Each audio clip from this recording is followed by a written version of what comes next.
Paz do Senhor, meu amado, bem-vindo de volta à nossa escola bíblica. Nós estamos estudando o livro de Reis, o primeiro e o segundo. Então pega a sua Bíblia, pega o seu caderno de estudos, ora ao Senhor, pede a Ele discernimento, entendimento, conhecimento, sabedoria, pede a Ele proteção, para que nós possamos desvendar dos seus mistérios. Nós estamos falando do reino dividido e dentro deste tópico nós passamos a estudar agora a casa de Omri, que vai do capítulo 16 até o capítulo 22.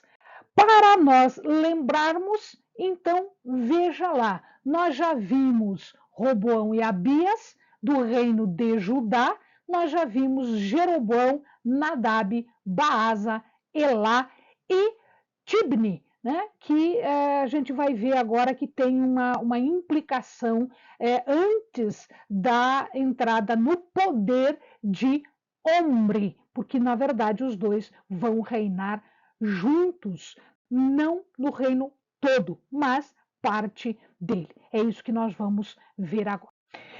Muito bem, Zimri morre. Quando Zimri morre, porque ele se suicida ao saber que Omri e o seu exército estão indo até Tirza, que era a capital, ele se suicida e se instala então a guerra civil. Por que se instala a guerra civil? Porque o exército aceita Omri como sucessor de Elá, filho de Baasa. Entretanto, Tibni tem o apoio de uma parte da população, de metade da população. Então, o que acontece? O povo se divide. Uma parte quer Omri, e o exército dele quer, a metade dele, né? E outra parte quer Tibni.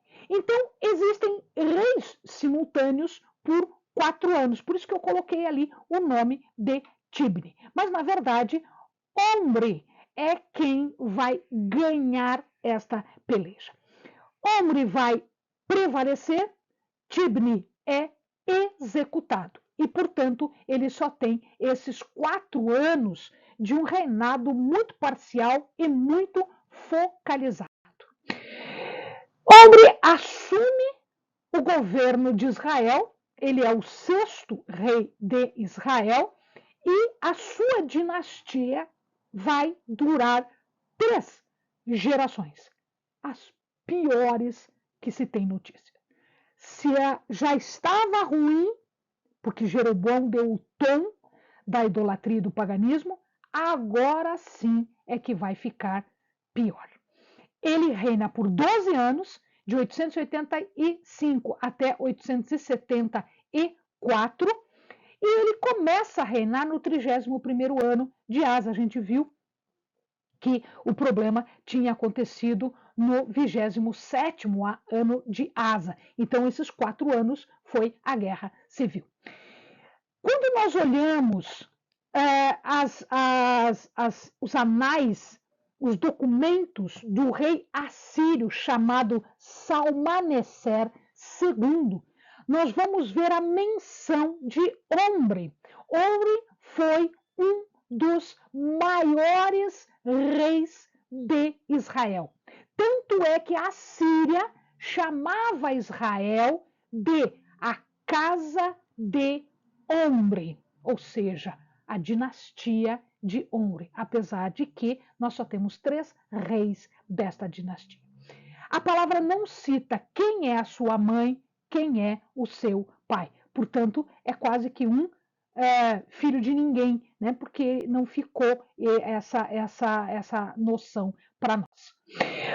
Neste período de Omri e das dinastias e dos reinados seguintes, ou seja, da dinastia de Omri, nós temos 2 ministérios importantes: o ministério de Elias e o ministério depois de Eliseu. Tanto Elias quanto Eliseu, nós vamos estudar à parte, porque nós temos muitas lições para tirarmos daquilo que aconteceu com Elias, daquilo que aconteceu com Eliseu. Então, a gente vai fazer vídeos à parte, tá? O que Omri vai fazer? Omri vai inaugurar uma nova capital chamada Samaria. Por que Samaria? Porque Samaria é dado esse nome vindo de Semer. Semer, ou Shomeron, que quer dizer vigia. Era o antigo dono deste local. Ele era um terreno mais alto, 100 metros de altitude da planície em volta, por isso chamava-se de vigia, porque era um monte que dava para vigiar o que estava acontecendo. Ele compra este lugar por 68 quilos de prata, 2 talentos de prata. Dependendo de como a gente conta esses talentos, pode ser um pouco mais, pode ser até quase 100 quilos de prata. 12 anos do reino do norte, do reino de Israel, foi feito em Tirza como capital. Depois de Tirza, eles passam para Samaria, a 11 quilômetros de Siquém. Então, o que nós temos aqui? Nós temos pela primeira vez a chamada cidade de Samaria. E ficava, então, 65 quilômetros de Jerusalém, portanto, um lugar mais protegido. Ouri, com isso, pretendia o quê? Uma posse pessoal, porque era dele, foi ele que comprou. Mas também um centro independente, porque todas as outras eram tomadas. Esta não, esta foi construída. E ela foi construída no centro. Significa dizer que ele tinha contato, havia uma rede de comunicação, tá? Toda própria e independente para o Reino do Norte. Entretanto, esta dinastia excedeu de maneira absurda toda a iniquidade dos reis anteriores. Tudo que se tem aqui, né, ele excedeu inclusive Jeroboão. Jeroboão, que era o padrão do homem mau, né, passou agora o padrão a ser conhecido como a Casa de Ouro, e mais especificamente do seu filho, que a gente vai ver daqui a pouquinho. Tá? Apesar de tudo isso, ele foi um dos maiores e melhores governantes que Israel já teve. Ele unificou o reino, ele fez paz com Judá e ele controlou Moabe. Portanto, ele trouxe paz e a possibilidade de desenvolvimento e de crescimento para Israel. Eles pediram, entretanto, o problema dele era idólatra. Eles pediam editos, eles pediam decretos que obrigavam os súditos a participar das suas corrupções religiosas. Ele proibia as pessoas a ir para Jerusalém para adorar no templo e ele impelia, ele obrigava a adoração nos centros idólatras de Betel e de Dan, que estavam a toda nesse momento, fora os altos, fora os lugares de idolatria. Essa dinastia durou mais de 40 anos e, como nós já vimos, ela ficou conhecida como a dinastia ou a Casa de Omri.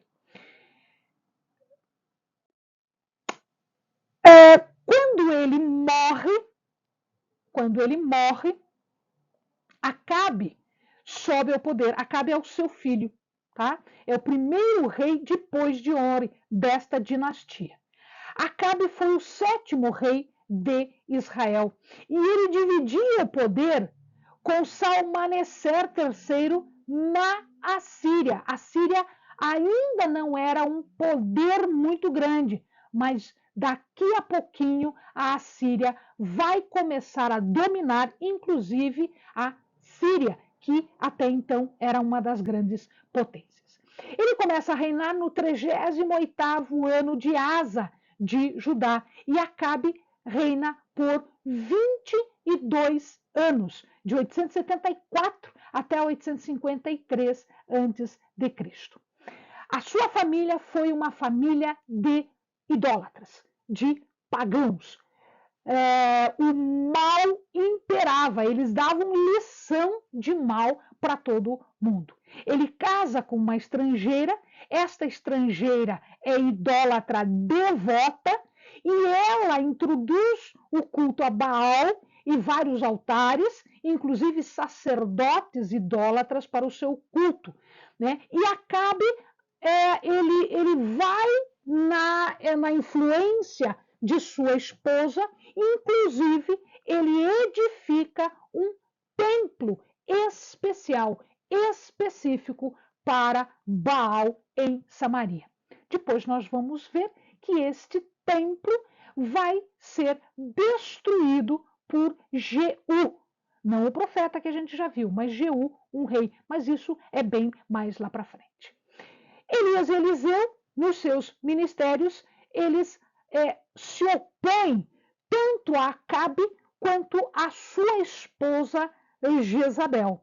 Tá? Então, Elias e Eliseu é que fazem frente desta idolatria absurda. Se não fossem esses dois, muito provavelmente o reino teria se acabado muito antes, né? E teria entrado numa perversão muito maior do que já tinha sido.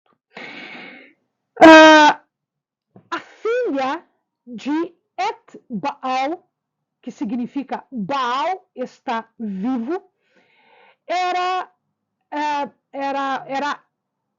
a filha de Et-Baal, que quer dizer Baal está vivo, é quem se casa com Acabe. Esse Et-Baal era rei de Ciro e Sidom.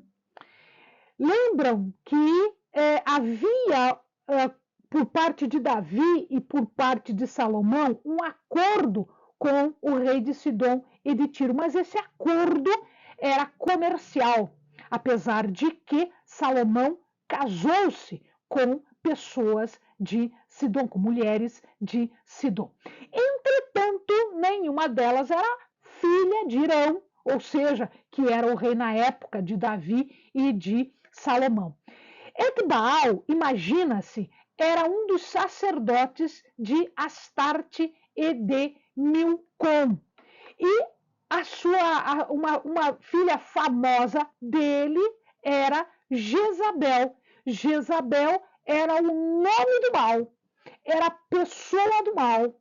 O que ela fez em Israel, por ela e através do seu esposo Acabe, foi absurda.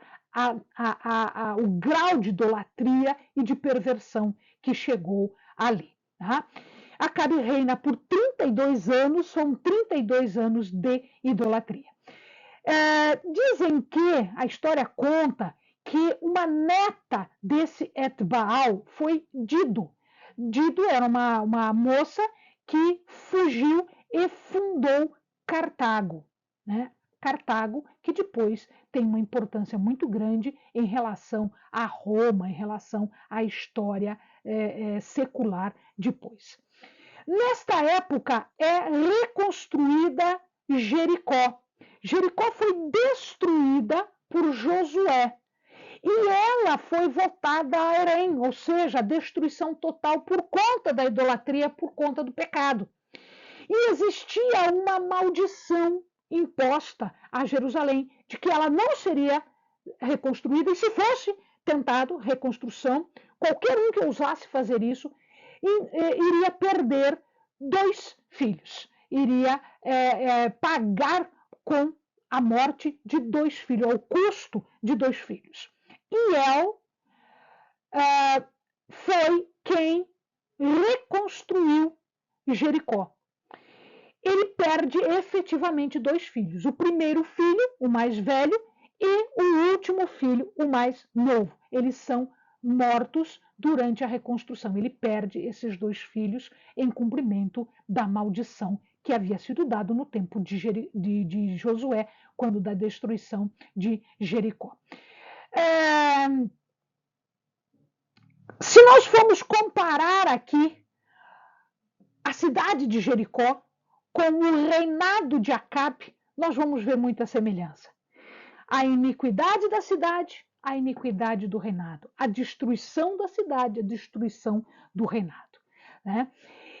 Alguns autores acham que a morte dos filhos de Iel tinham a ver com um hábito daquela época de sepultar pessoas no alicerce dos edifícios. E eles acham que Iel fez isso para conseguir reproduzir, para conseguir reconstruir Jericó, né? Com seus filhos, os ossos dos seus filhos no alicerce de Jericó. Isso era uma forma de obter, então, benefício dos deuses que eles idolatravam.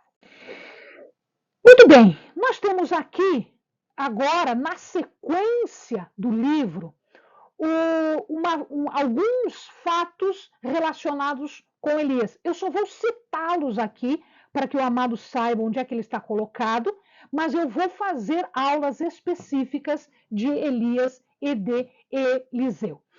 O ministério de Elias era o de transmitir a palavra de Deus. Foi ele que fez oposição a Acabe e a Jezabel, especificamente para Acabe e para Jezabel. Elias, então, deveria fazer isso, deveria trazer a palavra de Deus para que as pessoas pudessem ouvir. E uma das primeiras palavras que ele traz é uma seca, que duraria 3 anos e meio, mais ou menos. Naquela época se acreditava que a seca era uma forma de julgamento, uma forma de punição de Deus pelo pecado do povo, o que não era de todo errado, né? Todos estavam errados, todos estavam andando pelos caminhos da idolatria e do paganismo. Então, neste caso, a profecia estava bem de acordo com a ideia popular. Pois muito bem, ele fez essa provisão e ele teve que fugir de Samaria. Lembre-se que a capital agora é Samaria. Eles não estão mais em Tirza, eles estão em Samaria. Ele sai, então, ele foge de Samaria e ele vai para uma localidade aqui do outro lado do rio, né, transjordânico, numa torrente chamada Torrente de Querite. Nesta torrente de Querite, ele foi mandado para lá. E Deus especifica que ele vá para lá porque ele diz o seguinte: esconde-te junto ao ribeiro de Querite, que está a leste do Jordão, beberás do ribeiro, e eu ordenei aos corvos que ali te sustentem. Então, ali ele era alimentado por corvos. Os corvos levavam comida para ele. Uma vez que a torrente secou, Deus manda que ele saia dali e que vá até Sarepta. Então ele sai da torrente de Querite, que está aqui, e ele atravessa de novo, né? Ele atravessa o Jordão aqui, Mar da Galileia, ele atravessa, e ele vai lá na Fenícia, numa cidade chamada Sarepta. Lá em Sarepta, Deus indica para ele o que ele tem que fazer, especificamente a multiplicação da farinha e do azeite na casa da viúva. Então, não faltaria farinha, não faltaria azeite para esta viúva por conta da fé que ela nutria em Deus, apesar de que eles estão aqui numa região da Fenícia, numa região idólatra. Ele faz também a ressurreição do filho da viúva, e é engraçado porque algum tempo depois o próprio Eliseu também faz uma ressurreição de um filho de alguém que lhe auxilia. Então, aqui, algum tempo depois que ele está em Sarepta, ocorre a morte dessa criança e ele vai e ressuscita o filho desta viúva. De Sarepta, o Senhor manda que ele saia e que ele vá para o Monte Carmelo. lá no Monte Carmelo, ele vai se confrontar com os 450 profetas de Baal, já no final da seca. Então, ele confronta com os profetas e estes profetas de Baal, esses 450, são mortos num rio que fica muito próximo dali, fica aqui, que é o Ribeiro de Quizon. Ali no Ribeiro de Quizon, acaba sendo feita o morticínio desses 450 profetas. Ocorre, então, a predição de chuvas, tá? As chuvas caem, as chuvas voltam, depois de 3 anos, quase 3 anos e meio de secas, tá? E por conta de tudo isso, Elias fica com receio porque Jezabel começa a perseguir mais efetivamente ainda Elias. Elias foge, então ele passa aqui de Berseba e ele foge para o Monte Sinai. No meio do caminho, em Berseba, mais especificamente, ele é alimentado agora não por corvos, mas pelo anjo do Senhor. Com esse alimento, ele consegue terminar o caminho, muitos quilômetros de distância, e ele vai até o Sinai. Ele foge e ali ele se esconde numa caverna. Quando Deus o chama, sai da caverna e ele acaba se mostrando para Elias. Moisés já tinha visto e agora Elias vai ver a Deus. Tá? Ele ali aparece para Elias como apareceu para Moisés. E ele dá uma missão dividida em 3 unções, que na verdade não é ele que vai fazer isso, ele só faz a unção de Eliseu, porque depois Jeú e Hazael são feitos por outras pessoas, tá? Eliseu é quem assume, depois de substituir Elias, ele assume estas funções. Amém, amados? Bons estudos.